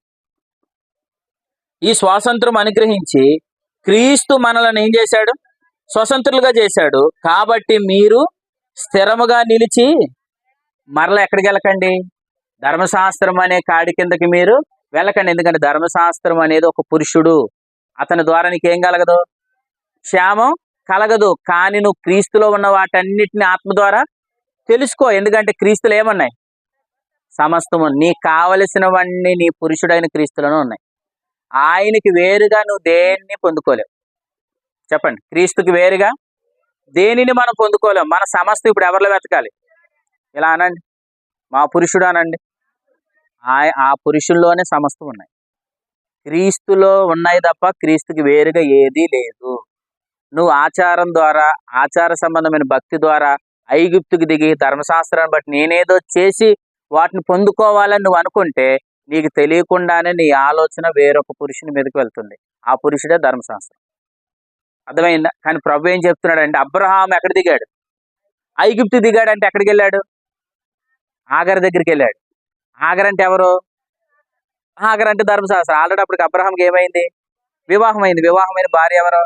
సారా. ఇప్పుడు అబ్రహాం కావలసిన వాటన్నిటిని దేవుడు ఎవరిలో ఉంచాడు? సారాలో ఉంచాడు. సారాను పక్కన పెట్టి ఆగర్ దగ్గరికి వెళ్ళాడు. మరి అది ఏమవుతుంది? వ్యభిచారం అవుతుంది. అదేమవుతుంది? వ్యభిచారం అవుతుంది. ఇప్పుడు వాస్తవానికి క్రీస్తు పురుషులు ఏమన్నాయి? సమస్తం ఉన్నాయి. ఇప్పుడు ఆ క్రీస్తు పురుషులు మనం వెతకకుండా ఆచారం ద్వారా నేనేదో చేయాలని అనుకుంటే మనం ఏం చేస్తున్నాం? వ్యభిచారం చేస్తున్నాం. నీకు తెలియకుండానే సాతాను ఇది పెద్ద కుయుక్తి. అర్థమైందా? మీకు ఈ మాట చెప్తాను. యేసు ప్రభుని నమ్మి ఇప్పటికీ ఆచారాల్లోకి వెళ్ళిన వాళ్ళందరూ ఎక్కడున్నారు అనుకుంటున్నారు? ఆ మోసంలోనే ఉన్నారు. ఇది ఎవరి మాయ అనుకుంటున్నారు? సాతాను తన కుయుక్తి చేత అవ్వను మోసపరిచినట్లుగా నేడు సంఘం యొక్క మనసులను కూడా వాడు చెరుపుతున్నాడని చెప్పాడు. కొరింథీ 2వ పత్రిక 11వ అధ్యాయం మొదటి 3 వచనాలు. అంటే సాతాను కుయుక్తి ఏంటి? ఏదో ఒక రకంగా నేను ఎక్కడ తీసుకుని వెళ్ళాలి? ఐగుప్తుకు తీసుకుని వెళ్ళాలి. 2 చెప్పండి. ధర్మశాస్త్రం దగ్గర తీసుకెళ్ళాలి. 3 చెప్పండి. ఆచారాల దగ్గర తీసుకెళ్ళాలి. 4 చెప్పండి. వీటన్నింటిని కలిపితే ఏమంటారు తెలుసా? ధర్మశాస్త్రం అనే పురుషుడు. అంటే వీడి ఉద్దేశం ఏంటి? నేను ఏదో ఒక రకంగా పాడు చేయాలి. నీ ఆలోచనలన్నీ క్రీస్తు వైపు నుంచి ఏం చేస్తాడు?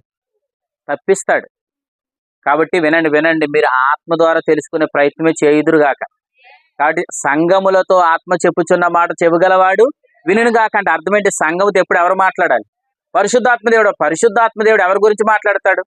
క్రీస్తుని గురించి నీకెందుకు చెప్తాడు? ఆయన మన పురుషుడు కాబట్టి. మన పురుషుడు ఇదిగో క్రీస్తుది అని ఎందుకు చెప్తున్నాడు తెలుసా? నీకు కావలసినవన్నీ ఇదిగో నీ పురుషుల్లో ఉన్నాయి. జాను, నీకు కావలసినవన్నీ నీ పురుషుల్లో ఉన్నాయి. ప్రసాద్, నీకు కావలసినవన్నీ నీ పురుషులు. ఎందుకంటే మన అందరి పురుషుడు ఎవరు? మన ప్రభు అయిన యేసుక్రీస్తు. అంటే ఇప్పుడు ఆత్మప్రభు ఏం చెప్తున్నాడు తెలుసా? నీకు ఇవ్వవలసిన వాటన్నిటికంటే ఇంకా అత్యధికమైన ఆయన కృప చూపుటకు ఐశ్వర్యవంతుడు సర్వ కృప నిధి కలిగిన దేవుడు అంటే అర్థం ఏంటంటే నీకు కావలసినవన్నీ ఎవరిలో ఉన్నాయి? క్రీస్తులో ఉన్నాడు. ఆత్మప్రభు ఇప్పుడు నేను యేసుప్రభుని ఎలా చూపిస్తున్నాడు? ఎలా చూపిస్తున్నాడు చెప్పండి? ఎలా చూపిస్తున్నాడు? నీ వరుడుగా చూపిస్తున్నాడు. ఇంకా చెప్పండి. నీ పురుషుడుగా చూపిస్తున్నాడు. ఇంకా చెప్పనా? ఆయన బహు ఆస్తిపరుడు, వేరొక పురుషుని వైపు నువ్వు చూడొద్దు, అది చెప్తున్నాడు నీతో. అర్థమైందా? చూడండి అలా చెప్తున్నాడు లేదు. ఆదికాండం 24 అధ్యాయం. ఆదికాండం 24 అధ్యాయం. నేను చివరిగా ముగిస్తున్నాను ఈ మాట చూడండి. ఆదికాండం 24 అధ్యాయం.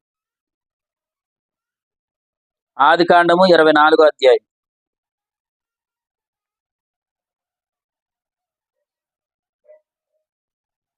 34 వచ్చిన చూడండి. చివరిగా ఈ యొక్క మాట విని ప్రభు ఒక వాగ్దానం ఇచ్చారు, దాన్ని నేను చెప్పి నేను ముందుకు ముగిస్తాను. ఆదికాండం 24 అధ్యాయం 36 చదువుతారా? 34. అతడు ఇట్లా నేను అబ్రహాము దాసుడను, యెహోవా నా యజమానుని బహుగా ఆశీర్వదించను గనుక అతడెవరో గొప్పవాడు, అతనికి గొర్రెలున్నాయి, గొర్రెలను గొడ్లను వెండి బంగారము దాసీలు ఒంటెలు గాడిదలు ఇవన్నీ ఎవరికున్నాయి చెప్పాలి? ఎవరికున్నాయి? అబ్రహాముకున్నాయి. అబ్రహాం అంటే ఎవరు? అబ్రహాం కుమారుడు ఎవరు? ఇస్సాకు. ఈ మాట ఎవరితో చెప్తున్నాడు? ఎవరు చెప్తున్నారు? చెప్తే దేవునికి స్తోత్రం. ఇక్కడ చెప్తుంది ఎవరు అనుకుంటున్నారు? అబ్రహాము కుమారుడికి సంబంధం తీసుకురావడానికి వెళ్ళి ఎలియాజరు చెప్తున్నాడు. ఎవరితో చెప్తున్నాడు తెలుసా? ఇస్సాకు భార్య అని రెబకాతో చెప్తున్నాడు. ఏమని తెలుసా? అమ్మ రెబకా, నువ్వు గాన నా యజమానుడు కుమారుని గాని వివాహం చేసుకుంటే నా యజమానుడు అయిన ఇస్సాకు దగ్గర ఎంత వస్తుందో నీకు తెలుసా అని చెప్పి ఇలా అంటున్నాడు. గొర్రెలు ఉన్నాయి, మేకలు ఉన్నాయి, వెండి ఉంది, బంగారం ఉంది, దాసీలు ఉన్నారు, పనిగత్తులు ఉన్నారు, ఇవన్నీ ఉన్నాయని చెప్పి చివరికి ఇలా అంటున్నాడు, నా యజమానుడు చదవండి చివరికి 36 వచ్చు. నా యజమానుడు భార్య అయిన సారా వృద్ధాప్యమందు ఒక కుమారుని కానీ నా యజమానుడు తనకు కలిగిన యావత్తు చెప్పండి అతనికి ఇచ్చాను. అంటే ఇప్పుడు అబ్రహాం ఆస్తంతా ఎవరిదే? ఇస్సాకుది. ఇప్పుడు ఇస్సాకు ఆస్తంతా కూడా ఇస్సాకు భార్య ఎవరు? రెబకా. ఇప్పుడు ఇస్సాకు భార్య అవుతే సమస్త ఇప్పుడు ఎవరిదే? రెబకాది. అంటే ఇప్పుడు ఎలియాజరు ఏం చెప్తున్నాడు రెబకాతో? రెబకా, నిన్ను పోషించగలిగినంత సత్తా ఇస్సాకులో ఉంది, నీ పురుషుల్లో ఉంది. అతను గొర్రెలు ఎద్దులు సమస్తం కలిగిన వాడు, బహు ఆస్తుపరుడు అని ఎవరు చెప్తున్నారు? ఎలియాజరు చెప్తున్నాడు. ఇప్పుడు చెప్పండి, ఎలియాజర్ని ఏమనొచ్చు? ఇస్సాకుని ఎవరు సాదృశ్యంగా చెప్పొచ్చు? క్రీస్తుకు సాదృశ్యంగా చెప్పచ్చు. దేవునికి స్తోత్రం. అర్థమైన వాళ్ళందరూ చెప్తారు. ఇప్పుడు రెబకాని ఎవరు సాదృశ్యంగా చెప్పచ్చు? సంఘానికి సాదృశ్యంగా చెప్పచ్చు. ఇప్పుడు చెప్తున్న ఎలియాజర్ ఎవరు సాదృశ్యంగా చెప్పచ్చు? పరిశుద్ధాత్మ దేవుని సాదృశ్యం చెప్పచ్చు. ముగ్గురే మాట్లాడారంటే మిగతా వాళ్ళు ఎందుకు మాట్లాడలేదు? మీరు ఆల్రెడీ కొంతమంది మధ్యాకాశం దాటేశారు. దేవునికి స్తోత్రం. వెనక్కి వచ్చేయండి. ఎక్కడికొచ్చేయండి? వెనక్కి వచ్చేయండి. చెప్పండి ఇప్పుడు ఎలియాజర్ ఎవరు? మేరీ. నేను ఎవరు అడిగిన చెప్పండి. మేరీ ఎలియాజర్ ఎవరు? పరిశుద్ధాత్మ దేవుడు. రెబకా ఎవరు? సంఘం. ఇస్సాకు ఎవరు? మీ పక్కనున్న అమ్మని అడుగు, పెద్దమ్మని అడుగు. ఇస్సాకు ఎవరన్నాడు? వినండి, వాక్యం వినండి. ఇస్సాకు యేసు ప్రభు. ఎలియాజర్ ఎవరు? పరిశుద్ధాత్మ దేవుడు. రెబకా ఎవరు? సంఘం. అంటే సంఘంతో ఎలియాజర్ అనగా పరిశుద్ధాత్మ దేవుడు ఏం చెప్తున్నాడు? అమ్మా, నిన్ను పోషించగలిగేంత బహు ఆస్తిపరుడు నీ యజమానుడు అని చెప్తున్నాడండి. ఎందుకు చెప్తున్నాడు ఆ విషయం? ఎందుకు చెప్తున్నాడు? ఆల్రెడీ నీకు కావలసినవన్నీ ఆయనలో ఉన్నాయి. నీకు కావలసినవన్నీ ఆయనలో ఉన్నాయి. ఆయన నిన్ను పోషిస్తాడు.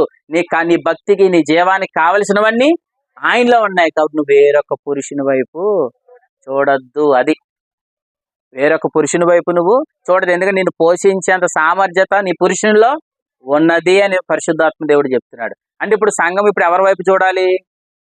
క్రీస్తుని పురుషుని వైపు చూడాలి. ఇప్పుడు క్రీస్తుని పురుషుని వైపు చూస్తే ఇప్పుడు ఆ క్రీస్తులో ఉన్న వాటన్నిటిని మనకి ఎవరు చెప్తారు? పరిశుద్ధాత్మ దేవుడు చెప్తాడు. పరిశుద్ధాత్మ దేవుని ద్వారా ఎప్పుడైతే మనం తెలుసుకుంటున్నామో, ఆయనలో ఉన్న వాటన్నిటిని వాగ్దానాలుగా మనం తెలుసుకుంటున్నామో, ఆ వాగ్దానాలన్నింటిని మనం ఏం చేస్తున్నాం? వింటున్నాం, విశ్వసించిందని ఏం చేస్తున్నాం? ఆమేన్ అని అంటున్నారు. వాగ్దానం రాగానే మీలో చాలా మంది ఏమంటున్నారు? ఆమేన్ అంటున్నారంటే అర్థం ఏంటి? మీకు తెలియకుండానే మీరు దూతలకు పని చెప్తున్నారు. ఆల్రెడీ మీరు ఎప్పుడు ఆమేన్ అన్నారు, ఆమేన్ అన్న ప్రతి పదాన్ని కూడా దూతలు పరలోకాన్ని తీసుకుని వెళ్ళిపోతున్నాయి. అంతే. యాకోబుకు వచ్చిన దర్శనంలో దూతలు ఏం చేస్తున్నాయి? కిందకి పైకి ఎక్కడికి అనుకుంటున్నారు? పరలోకానికి. భూమి మీద ఉన్న దేవదూతలు ఎక్కి దిగుతున్నాయంటే మీకు తెలుసా? మేరీ నీ పక్కన నించున్నాం తెలుసా నీకు? నువ్వు ఆమెనంటే నువ్వు అన్న పదాన్ని మోయడానికి దేవదూతలు తిరుగుతున్నాయి. మీరు నమ్మండి, నమ్మే కృప దేవుడు మీకు ఇచ్చిన కాక అంతే. అర్థమైందా? దేవదూతలు పరలోకానికి నుంచి ఎక్కుతున్నాయి దిగుతున్నాయి. వాటిని కనబడకుండా దేవుడు మరుగుగా ఉంచాడు. ఒకరోజు కనబడితే మీరు ఆశ్చర్యపోతారు అంతే. అర్థమైందా? కాబట్టి మనం ఆమెను అంటున్నామా లేదా? అంటే వింటున్నాం, విశ్వసిస్తున్నాం, ఆమెను అంటున్నాం. అంటే మన దగ్గరికి ఏమొస్తున్నాయి? వాగ్దానాలు వస్తున్నాయి. వాగ్దానాలు ఎవరిని గురించి? క్రీస్తులో ఏమున్నాయో వాటన్నిటిని ఆత్మ ద్వారా మనం ఏం తెలుసుకున్నాం? ఆత్మ ద్వారా వాగ్దానాలు వింటున్నాం. విన్నదాన్ని మన ఆమెనని పలుకుతున్నాం. ఎప్పుడైతే మన ఆమెనని పలుకుతున్నామో ఆత్మ ద్వారా వాటన్నిటిని మనం స్వతంత్రించుకుంటాం. దేవునికి స్తోత్రం. చెప్పండి. ఇప్పుడు ఆత్మ ద్వారా తెలుసుకోవాలి, ఆత్మ ద్వారా వాటిని మనం ఏం చేయాలి? స్వతంత్రించుకోవాలి.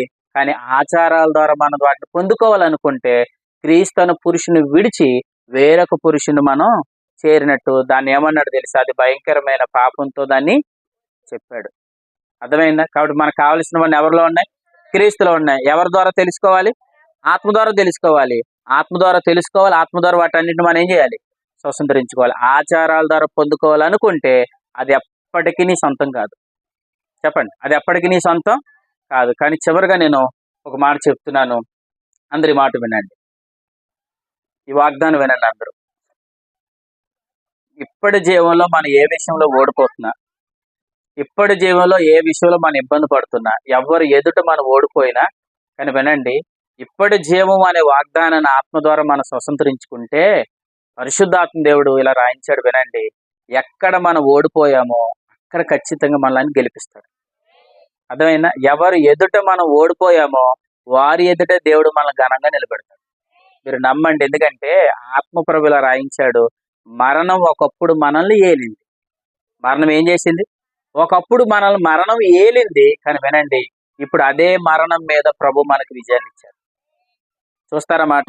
చూడండి, చివరిగా మాట చూడండి. రోమిలికి రాసిన పత్రిక 5వ అధ్యాయం, రోమిలికి రాసిన పత్రిక 5వ అధ్యాయం 14వ వచనం చదవండి.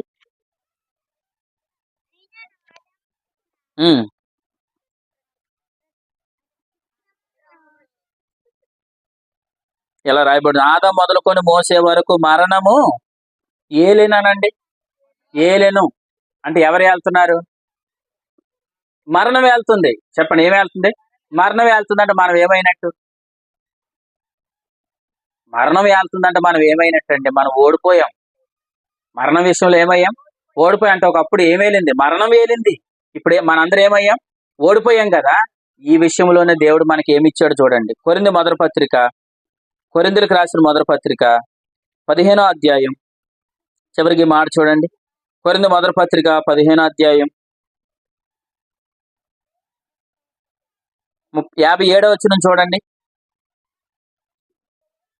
56, మరణపుములు పాపము, పాపముకున్న బలము ధర్మశాస్త్రం అని చెప్తూ ఇలా చెప్తున్నాడు, అయినను మన ప్రభువైన యేసుక్రీస్తు మూలముగా మనకు జయము అనుగ్రహించుచున్న దేవునికి స్తోత్రం. హల్లెలూయా. మరణం విషయంలో ఒకప్పుడు మనం ఏమయ్యామన్నాడు? ఓడిపోయాం. మరణం మనల్ని ఏం చేసింది? ఏలిందంటే అప్పుడు మనం ఏమయ్యాం? మనం ఓడిపోయాం. కానీ వినండి, ఏ విషయంలో మనం ఓడిపోయామో ప్రభు మనకి ఆ విషయంలోనే జయమిచ్చాడు. మీకు అర్థమైందా? అంటే ఏ విషయంలో ఓడిపోతున్నామో ఆ విషయంలో దేవుడు నీకు విజయాన్ని ఇస్తాడు. ఎక్కడ ఓడిపోయావో అక్కడ నీకు విజయాన్ని ఇస్తాడు. ఏ సందర్భంలో ఓడిపోయావో ఆ సందర్భంలో దేవుడు నీకు విజయాన్ని ఇస్తాడు. ఎవరి ఎదుట నువ్వు తలదించుకున్న వారి ఎదుట నేను తలెత్తేటట్టుగా చేస్తాడు. ఎందుకు?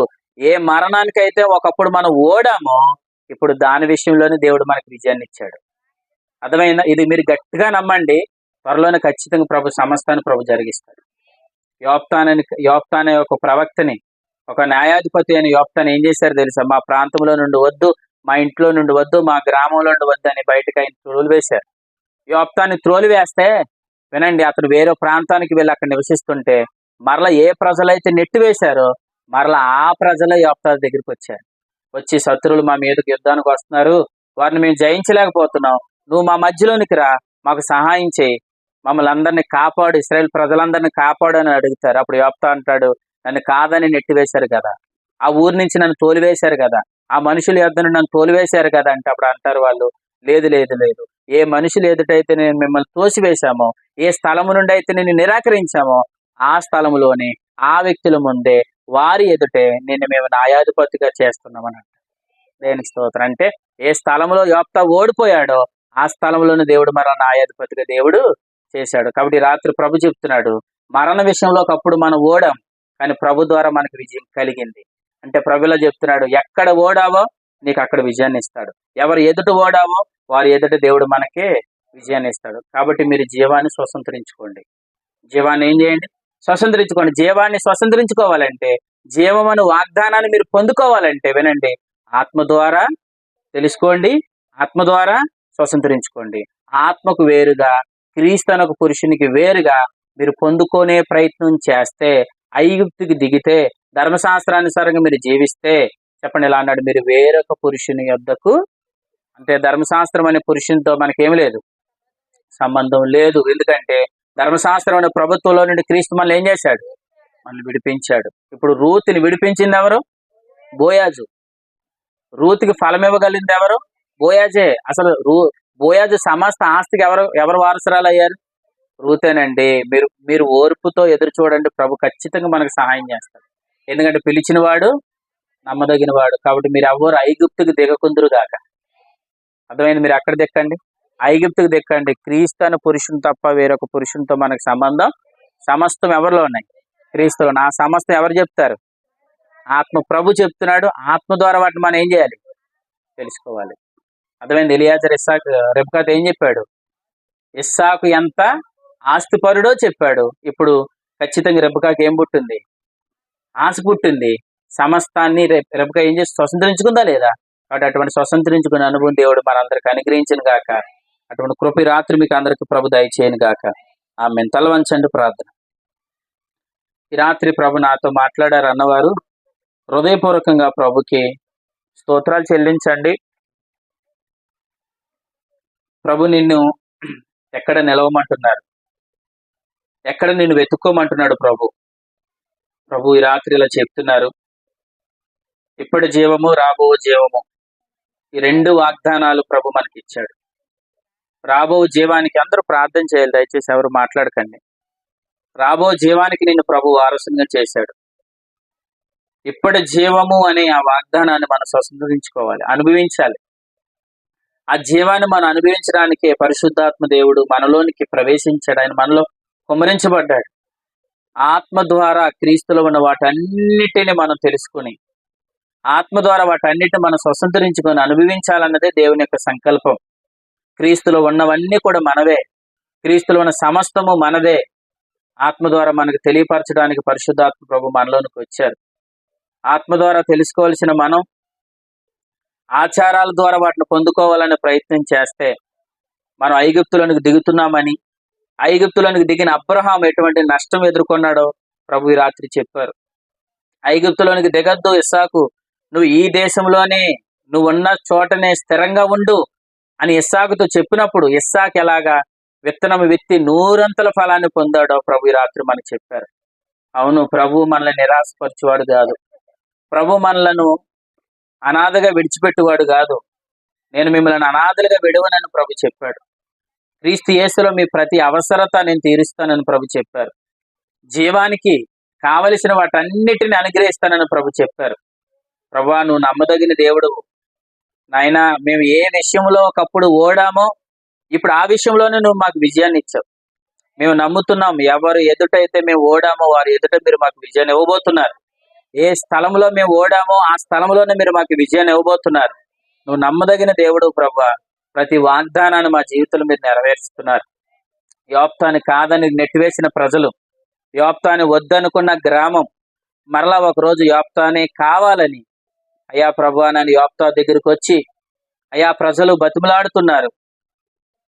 ఏ ప్రజలైతే తోలనాడారు ఆ ప్రజలే బతిమలాడుతున్నారు. యోప్తా నువ్వు మా పట్టణానికి రావాలి, యోప్తా నువ్వు మా ప్రజల మీద నాయకుడిగా నువ్వు ఉండాలి అని ఏ స్థలంలో అయితే తునీకరించబడ్డాడో యోప్తా, ఆ ప్రాంతంలోనే మరలా ప్రభు ఒక నాయకుడిగా నిలబెట్టాడు. ఆయన నమ్మదగిన దేవుడు, నిరాశను చూసేవాడు, మన బలహీనతలు చూసేవాడు, మన ప్రతి సమస్యను చూసేవాడు. ప్రతి అక్కర ప్రభు చూస్తున్నాడు, ప్రతి ఇరుకు ప్రభు చూస్తున్నాడు. ఆయన సమాధానం ఇచ్చేవాడే తప్ప ఆయన మనల్ని నిరాశపరిచేవాడు కాదు. ఈ రాత్రి ఒక్కసారి మీరు నోరు తెరిచి, ప్రభువా నా సమస్తము నీలోనే ఉంది, నేను నమ్ముతున్నానయ్యా, ఆత్మ ద్వారా నేను తెలుసుకునే కృప నాకు దయచేయండి. ఆత్మ ద్వారా సమస్తము నేను ఎరగడానికి సహాయం చేయండి. నా ఆరోగ్యం క్రీస్తులో ఉంది. నా నా ప్రతి సమస్యకు సమాధానం క్రీస్తులో ఉంది. నా ప్రతి ఇరుకుకి సమాధానం క్రీస్తులో ఉంది. నా ఆర్థిక ఇబ్బందికి సమాధానం క్రీస్తులో ఉంది. క్రీస్తుకి వేరుగా నాకు ఏమీ లేదు ప్రభువా, సమస్తము క్రీస్తులోనే ఉన్నాయి. వాటన్నిటిని ఆత్మ ద్వారా పొందుకునే కృప నాకు దయచేయండి అయా. ధర్మశాస్త్రం అనే వేరొక పురుషుని వైపు నేను చూడకుండా, క్రీస్తు అనే నా పురుషుడు, క్రీస్తు అనే నా వరుడు, సమస్తము నా ప్రభులోనే, నా వరుడులోనే, నా క్రీస్తు అనే పురుషుల్లోనే ఉన్నాయని నేను గుర్తించి, క్రీస్తుకు వేరుగా నేను వెతకకుండా, అయ్యా ఆచారాల ద్వారా నేను పొందుకునే ప్రయత్నం చేయకుండా, అయ్యా నాయన నాకు కృప దయచేయండి ప్రభువా. ఈ రాత్రి నాయన మీరు మాతో మాట్లాడిన ప్రతి సంగతిని బట్టి మీకు స్తోత్రాలు చెల్లిస్తూ, ప్రభా నాయన నీ ప్రజలు ఆసక్తితో నీ మాటలు విన్నారు. వారి హృదయంలో ప్రతి మాట స్థిరపరచండి. మీరు ఏదైతే నాయన ఈ రాత్రి వాగ్దానాలు ఇచ్చారో ప్రతి వాగ్దానానికి నీ పిల్లలు ఆమేనని పలికారు నాయన. ప్రతి మాట నీ బిడ్డలు నాయన స్థిరపరచండి అయ్యా. నూతన అనుభవాలు కూడా నీ బిడ్డలందరూ నడిపించబడుదురుగాక అయ్యా. అటువంటి కృప మీరు దయచేయండి నాయన. ప్రతి వారం నాయన మంగళవారం రాత్రి జరుగుతున్న ఈ యొక్క సువార్త కూడికను ప్రతి వారం నాయన నూతనమైన సంగతుల ద్వారా, నూతనమైన సందర్భాలు, నూతనమైన వాగ్దానాలు మాకు ఇచ్చి, మాకు ఆదరణ, నెమ్మది, ధైర్యాన్ని మీరు మాకు ఇస్తూ, మమ్మల్ని మరింతగా ముందుకు నడిపిస్తున్న విధానమును బట్టి మీకు స్తోత్రాలు చెల్లిస్తూ, మా రక్షకుడును మీ ప్రియ కుమారుడైన యేసు క్రీస్తు ప్రభుల వారి పేరట స్తుతిస్తూ, క్రీస్తు నామం సమర్పించి వేడుకొని ఈ కూడికను ముగిస్తున్నాం పరమ తండ్రి. ఆమేన్, ఆమేన్. తండ్రి అయిన దేవుని ప్రేమ, కుమారుడైన యేసుక్రీస్తు ప్రభుల వారి కృప, పరిశుద్ధాత్మక అన్యోన్య సహవాసం, నిత్య సన్నిధి ఇప్పుడును ఎల్లప్పుడును కూడి వచ్చిన మనకు, ఎవరైతే రాలేకపోయారో వారికి, అలాగే ఈ గ్రామానికి, ఈ వీధిలో ఉన్న ప్రతి కుటుంబానికి ఇప్పుడును ఎల్లప్పుడును సదాకాలం తోడైయుండును గాక. ఆమేన్, ఆమేన్. అందరికీ వందనాలు, అందరికీ వందనాలు.